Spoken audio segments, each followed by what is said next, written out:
नमस्कार, हाजिर हूं बड़ी खबर लेकर, जहां आपको आज अपडेट करवाऊंगा एक ऐसी खबर से जहां बार बार आप सोचते हैं कि आखिर में पुलिस का दफ्तर तो एक होता है, लेकिन किसी को कोतवाली, किसी को थाना और किसी को चौकी क्यों कहा जाता है। बार बार इंसान यही सोचता है कि आखिर में इसका मतलब क्या है। लेकिन मैं आज इस सवाल का जवाब लेकर आया हूं आपके सामने, जहां मैं आपको अपडेट करवाऊंगा कि आखिर में पुलिस और कोतवाली या फिर चौकी किसे कहते हैं। सबसे पहले बात तो ये देखा जाता है कि जब भविष्य में हो या आज वर्तमान में हो या कहूं कि भूतकाल में हो, जब भी पुलिस को आवश्यकता हुई है तो पुलिस को इंसान बुलाया। सबसे पहली बात तो ये देखी जाती है कि आज डायल 100 का जमाना है। जैसे ही इंसान डायल 100 करता है, इसके बाद पुलिस घर पे आती है, लेकिन शिकायत दर्ज नहीं होती। सिर्फ पुलिस हमारे पास आती है झगड़ा निपटाने के लिए या फिर तत्काल हमारी मदद करने के लिए।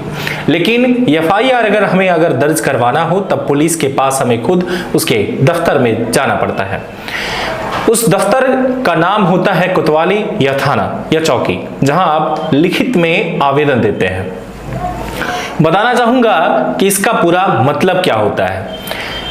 मैं आपको बताता चलूं कि सन 1857 में क्रांति के बाद भारत में सन 1860 में पुलिस डिपार्टमेंट की स्थापना हुई। जब 1860 में पुलिस डिपार्टमेंट की जब स्थापना होती है तो क्यों होती है, वजह यह भी है कि आखिर में पुलिस की हमें आवश्यकता क्या पड़ी। तो पुलिस की आवश्यकता हमें इसलिए पड़ी क्योंकि जब इसके पहले अंग्रेजों के हम गुलाम थे, जब अंग्रेज हमारे ऊपर हावी थे, जब अंग्रेज हमें गुलाम बना के रखे थे, उस दौरान जब हमें जब आजादी मिली तो पुनः फिर से कहीं ना कहीं जो ये लक्ष्य था हमारा, आखिर में कोई बगावत ना हो, इसके कारण ही पुलिस की व्यवस्था की गई, पुलिस को रखा गया, जिसकी वजह से अब बगावत ना हो। मैं आपको बताना चलूं कि साथ में इतना ही नहीं, बल्कि कलेक्टर के द्वारा जब टैक्स जो लिया जाता है कर वसूली के लिए भी पुलिस को ही रखा गया था। क्या पूरा मामला है, अपडेट करवाएंगे। सन 1857 की क्रांति के बाद पुलिस डिपार्टमेंट की स्थापना सन 1960 में हुई थी। इसका लक्ष्य था भारतीय नागरिकों पर नियंत्रण रखना ताकि फिर से कोई बगावत ना कर पाए, लगान की वसूली में कलेक्टर की मदद करना। इसके साथ ही मैं आपको बताता चलूं कि इलाके में पुलिस का एक ऑफिस खोला गया, जिसमें पुलिस की पूरी टीम हमेशा तैनात रहती थी। ऑफिस का नाम कोतवाली रखा गया और इस ऑफिस के सबसे बड़े अधिकारी का पदनाम कोतवाल हुआ करता था। इस प्रकार कोतवाल के ऑफिस को कोतवाली कहा गया। आजादी के बाद पुलिस थाने और पुलिस चौकी अस्तित्व में आए, लेकिन कोतवाली का अस्तित्व समाप्त नहीं किया गया। पुलिस के तीनों ऑफिसों में जनता की मदद के लिए पुलिस अधिकारी और कर्मचारी तैनात किए गए, परंतु फिर भी तीनों स्थापना जब हुए उसका भी एक बड़ा राज रहा, जहां मैं आपको बताना चाहूंगा कि आखिर में पुलिस कोतवाली कहते किसे हैं। जैसा कि अभी आपने सुना और मैंने बताया आपको कि जो ये कोतवाली है, ये कोतवाली कोतवाल के ही जो उसके अधिकारी होते हैं उसे कोतवाली के नाम से जाना जाता है, जहां आप एफआईआर दर्ज करवा सकते हैं। अब कोतवाल का पद का जो नाम है अब बदल कर डीएसपी यानी कि उप पुलिस अधीक्षक कर दिया गया है। कुछ इलाकों में डीएसपी और डीएसपी को एसडीओपी अथवा सीएसपी भी कहते हैं। इनके अंदर में आने वाले जो थाने होते हैं वो कई थाने होते हैं। कोतवाली में अपने आप में एक थाना होता है और इसलिए पुलिस कोतवाली को थाना कोतवाली भी कहते हैं। अब रही बात कि आखिर में पुलिस थाना फिर क्या है, तो पुलिस थाने में सबसे बड़ा अधिकारी इंस्पेक्टर होता है। उसके अधीन कुछ सब इंस्पेक्टर और असिस्टेंट सब इंस्पेक्टर होते हैं जो मामलों की जांच करने के लिए इंस्पेक्टर की मदद करते हैं। इसके अलावा हेड कांस्टेबल और कांस्टेबल होते हैं जो इलाके में गश्त करने और अपराध नियंत्रण करने का काम करते हैं। अपराधियों को पकड़ने का काम भी कांस्टेबल यानी कि आरक्षक यानी सिपाही करते हैं। कुल मिलाकर एक पुलिस थाने में इंस्पेक्टर से लेकर सिपाही तक की टीम होती है। इंस्पेक्टर के पास एफआईआर दर्ज करने के अधिकार होते हैं, अपराधियों को गिरफ्तार करने के अधिकार होते हैं और न्यायालय में चालान पेश करने का कर्तव्य इंस्पेक्टर का होता है।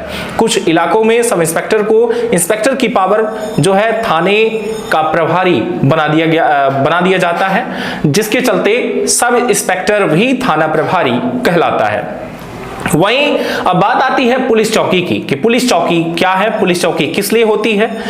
तो बता दूं कि यदि किसी थाने के अंतर्गत आने वाला इलाका क्षेत्रफल की दृष्टि से अगर काफी बड़ा होता है तो सिपाहियों को थाने से इलाके की गश्त करना, अगर जाना हो तो काफी आने और जाने में काफी मुश्किल होती है क्योंकि दूरी होती है, और उसी दौरान अगर मुश्किल पड़ रही है तभी पुलिस चौकी की स्थापना की जाती है जब दूर होता है। लेकिन पुलिस चौकी पर जो है, मैं आपको बताना चाहूंगा कि पुलिस चौकी में अपराधियों को नियंत्रित करने वाली पुलिस टीम विश्राम करने के लिए रुकती है, क्योंकि पब्लिक नहीं समझती, इसलिए यहां पर एक रजिस्टर भी रखा जाता है जिसके तहत लोगों की शिकायतें दर्ज कर ली जाती हैं, परंतु यह कोई कार्यवाही संबंधित पुलिस थाने के इंस्पेक्टर की अनुमति के बाद ही की जा सकती है।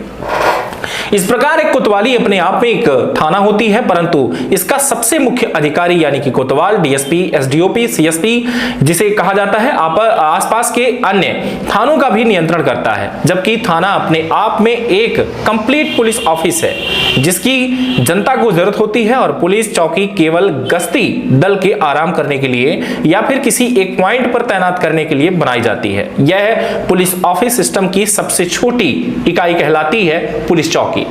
लेकिन आखिर में क्या आपका पुलिस चौकी से काम होगा या पुलिस थाने से होगा या कोतवाली से होगा? तो आप अगर मदद चाहते हैं तो सभी पुलिस है, मदद सभी करेंगे, लेकिन अपने एक पावर और लिमिट तक। जैसे कि अगर कोई डीएसपी, सीएसपी या एसडीओपी है वो अपने पावर तक करेंगे, अगर मामला टीआई का हो तो वो अपने लेवल तक करेंगे, एसआई का हो तो अपने लेवल तक करेंगे, और एएसआई का हो तो अपने लेवल तक। यानी सबका एक अधिकार है और उस अधिकार के तहत ही आपकी वो मदद करेंगे। सबसे बड़ी बात ये देखी जाती है कि जिले में पुलिस अधीक्षक भी बैठते हैं, और पुलिस अधीक्षक तब काम आते हैं जब आपका मामला अगर कोई थानेदार अगर ना समझ रहा हो या आपकी एफआईआर अगर दर्ज ना होती हो, तब जिले के पुलिस अधीक्षक के पास आप जाकर वहां भी शिकायत दर्ज करवा सकते हैं, और इस पूरे मामले पर आप लिखित आवेदन भी दे सकते हैं। आप के लिए आवक जावक एक शिकायत केंद्र भी बनाया गया है, जहां पर आप आवक जावक में जाकर शिकायत दर्ज करवा सकते हैं, दे सकते हैं, और वहां से आपको एक पावती यानी कि रिसीप्ट मिलेगी। इसके बाद अगर इससे संतुष्ट आप नहीं होते हैं तो इसके बावजूद भी आप पुलिस अधीक्षक से, आप हर जिले के पुलिस अधीक्षक की बात हो रही है, तो आप पुलिस अधीक्षक से आप खुद मिल सकते हैं और अपनी समस्याओं को उनके सामने रख सकते हैं।